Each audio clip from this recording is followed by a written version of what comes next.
नमस्कार, मैं डॉक्टर मच्छिंद्र बांगर महाराष्ट्रातील आणि देशातील हवामान परिस्थिती संदर्भात ताजा अंदाज देणार आहे।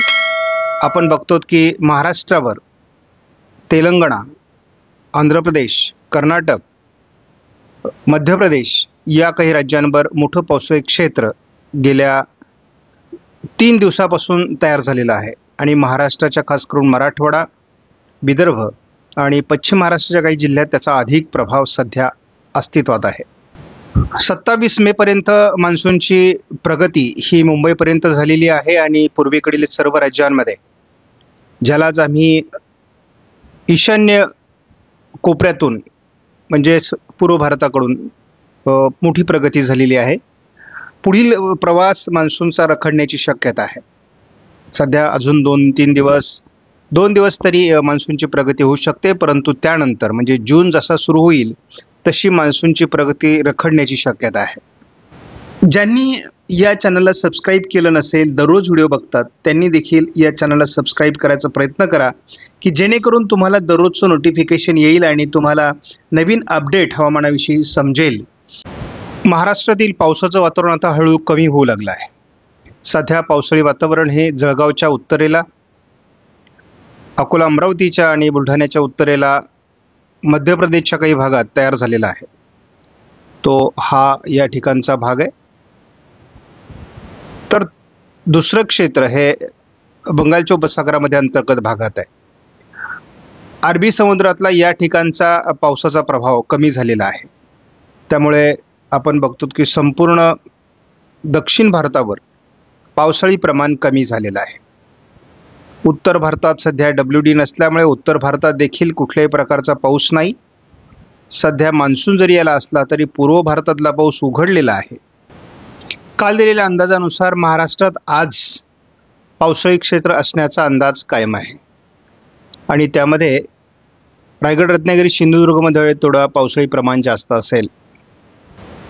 थोडं पावसाळी प्रमाण महाराष्ट्रामध्ये विदर्भ, मराठवाड्याच्या दिशेने आणि कोकणाच्या दक्षिणी भागात 29 तारखेलाही असणार आहे। आणि आपण सध्या काही सिस्टम भारतामध्ये बघतो।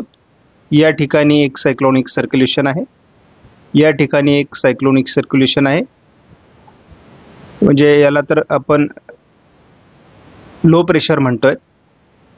आणि अरबी समुद्रातील सिस्टम सध्या कमजोर स्थितीमध्ये गेलेले आहेत। एक पाकिस्तानच्या दरम्यान सर्क्युलेशन आहे आणि यांची अशी एक ट्रप थोडी असू शकते।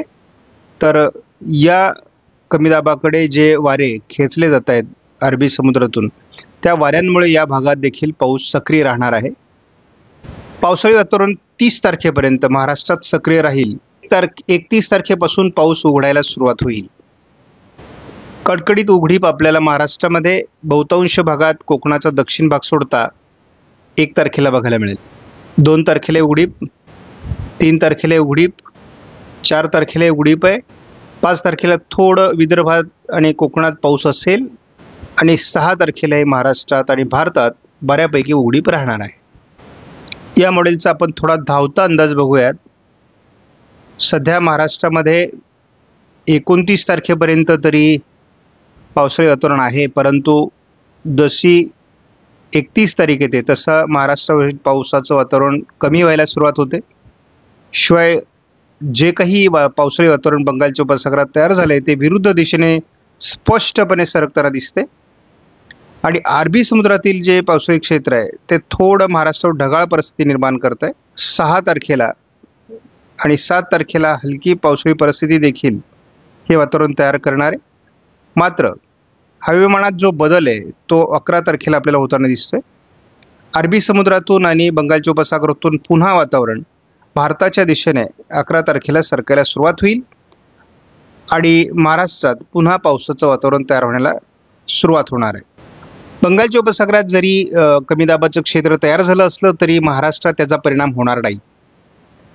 थोडं एक पावसाळी क्षेत्र अजून या ठिकाणी अरबी समुद्रात सक्रिय आहे। बंगालच्या उपसागरात या ठिकाणी लो प्रेशर तयार झालेलं आहे। त्यामुळे या दोघांमध्ये थोडी ट्रप आहे आणि ही ट्रप थोडा या भागावर अजून पाऊस देते। कारण अरबी समुद्रातील बाष्पयुक्त वारे या भागावरून प्रवाहित होत आहेत. मात्र उद्याच हे पावसाळी वातावरण महाराष्ट्रातून कमी व्हायला सुरुवात होईल. 30 तारखेला अतिशय विरळ काही भागात पाऊस होईल. 31 तारखेपासूनच महाराष्ट्रातला पाऊस उघडेल. थोडं पूर्व विदर्भात हलकं वातावरण राहण्याची शक्यता आहे. 1 तारखेला थोडं कोकण किनारपट्टीला आणि पश्चिम महाराष्ट्रात ढगाळ परिस्थिती आहे. 2 तारखेला महाराष्ट्रात ढगाळ परिस्थिती, कोकण किनारपट्टीला हलका पाऊस. 3 तारखेला महाराष्ट्रात ढगाळ परिस्थिती, विरळ एखाद दुसऱ्या ठिकाणी पाऊस. 4 तारखेला केवळ ढगाळ परिस्थिती आहे. 5 तारखेला मध्य प्रदेशच्या दिशेने एक हलकं स्थानिक कमी दाबाचं क्षेत्र तयार होईल. 7 तारखेला महाराष्ट्रात काही भागात पावसाची हजेरी पुन्हा लागण्याची शक्यता आहे. 8 तारखेला महाराष्ट्रात हलकं पावसाळी वातावरण राहणार आहे. 9 तारखेला पश्चिम महाराष्ट्रात हलकं पावसाळी क्षेत्र राहील. 10 तारखेला वातावरण बदलायला सुरुवात होणार आहे. मी दुसऱ्या मॉडेलच्या आधारेही सांगितलेलं आहे. या ठिकाणी आणि या ठिकाणी जे पावसाळी क्षेत्र आहे हे आता भारताच्या दिशेने सरकायला सुरुवात होईल. 11 तारखेला दोन्ही समुद्रातील वातावरण भारताच्या दिशेने सरकू लागेल आणि महाराष्ट्राच्या दक्षिणी पट्ट्यात थोडं पावसाळी वातावरण राहील. परंतु भारतामध्ये अनेक राज्यांमध्ये 11 तारखेपर्यंत मान्सून सरकलेला नसणार.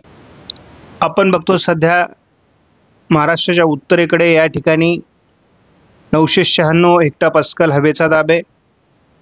आपण या ठिकाणी मध्य महाराष्ट्रावर 998, तर या ठिकाणी 1000च्या दरम्यान आणि या ठिकाणी दक्षिणेला 1002 हेक्टोपास्कल या लाईन गेलेल्या आहेत. जे हवेचा दाब कमी आहे अजून महाराष्ट्रामध्ये, म्हणून पाऊस पडतोय. मात्र सगळ्या ठिकाणी हवेचा दाब हा 1000 हेक्टोपास्कलपेक्षा वाढणार आहे आणि त्यामुळे पावसाचं वातावरण 31 तारखेपासून कमी होईल. हा हवेचा दाब पुन्हा एकदा महाराष्ट्रात 1000 व्हायला सुरुवात होईल 10 तारखेनंतर आणि त्यानंतर पुन्हा पावसाळी वातावरणासाठी अनुकूल परिस्थिती निर्माण होईल. या मॉडेलनुसार महाराष्ट्रात 30 तारखेपर्यंत पावसाचा अंदाज आहे. पुढे 31 तारखेपासून 5 तारखेपर्यंत थोडं उत्तर महाराष्ट्र आणि कोकण असं पावसाळी वातावरण राहण्याची शक्यता आहे. हे वातावरण आपण जसं 8 तारखेपर्यंत सरकवतो तसं मग मध्य महाराष्ट्र, पश्चिम महाराष्ट्र, कोकण, उत्तर महाराष्ट्र असं पावसाळी वातावरण वाढतंय. आपण जेव्हा 11 तारखेला पावसाळी वातावरण बघतोय तेव्हा महाराष्ट्राच्या बऱ्याच भागात विदर्भ वगळता पावसाळी वातावरणाची नोंद होणार आहे. आपण बघतो की आज देखील अकोला, अमरावती, वाशिम, हिंगोली, चंद्रपूर, परभणी, नांदेड, जालना, छत्रपती संभाजीनगर, बीड, अहिल्यानगर, लातूर, सोलापूर, धाराशिव, पुणे पूर्व, सातारा पूर्वमध्ये थोडं वातावरण, सांगली, कोल्हापूर, रत्नागिरी, सिंधुदुर्गमध्ये पाऊस असेल. मात्र आज पालघर, मुंबई, नाशिक या विभागातील पाऊस कमी होईल. आपण बघतो की हे वातावरण उद्या लातूर, धाराशिव, सोलापूर, अहिल्यानगर, बीड दक्षिण, पुणे आणि सातारा पूर्व भागात सांगलीपर्यंत पावसाळी वातावरण राहील. कोकणातील पाऊसही कमी व्हायला सुरुवात होईल. 30 तारखेच्या नोंदीनुसार महाराष्ट्रात अतिशय हलकी पावसाळी परिस्थिती 30 तारखेला राहील. नसल्यास जमा आहे. 31 तारखेपासून महाराष्ट्रातील पाऊस उघडलेला असेल. 1 तारखेला थोडं विरळ सोलापूर, बीड किंवा रत्नागिरी, सिंधुदुर्गमध्ये पाऊस असू शकतो. 2 तारखेला फारसा प्रभाव नाही. 3 तारखेला ढगाळ वातावरण. 4 तारखेला पाऊस नाही. 5 तारखेला थोडं उत्तर महाराष्ट्रात पाऊस आणि हलकी गारपीट. 6 तारखेला महाराष्ट्रात अहिल्यानगर, बीड, पुणे, सातारा, सोलापूर, धाराशिव, सांगली, कोल्हापूर, कोकण किनारपट्टीत पावसाचा अंदाज. 7 तारखेलाही पुणे, अहिल्यानगर, सातारा, सांगली, कोल्हापूर संपूर्ण कोकणात पावसाचा अंदाज आहे. 8 तारखेला पुणे, सातारा, सांगली, रायगड, रत्नागिरी, सिंधुदुर्गमध्ये पाऊस आहे. पुन्हा सातारा, सोलापूर, सांगली, कोल्हापूर भागात पावसाचा अंदाज 9 तारखेला येईल. 10 तारखेला थोडं विरळ पावसाळी वातावरण राहणार आहे. 11 तारखेपासून पश्चिम महाराष्ट्रातून पावसाचं प्रमाण वाढायला सुरुवात होईल.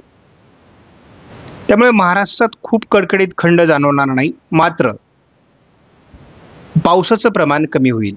भारतात मात्र मान्सूनचा पुढचा प्रवासाला अडथळा निर्माण होईल आणि पावसाचं प्रमाण अनेक राज्यांमध्ये कडकडीत उघडीपीमुळे होणार नाही.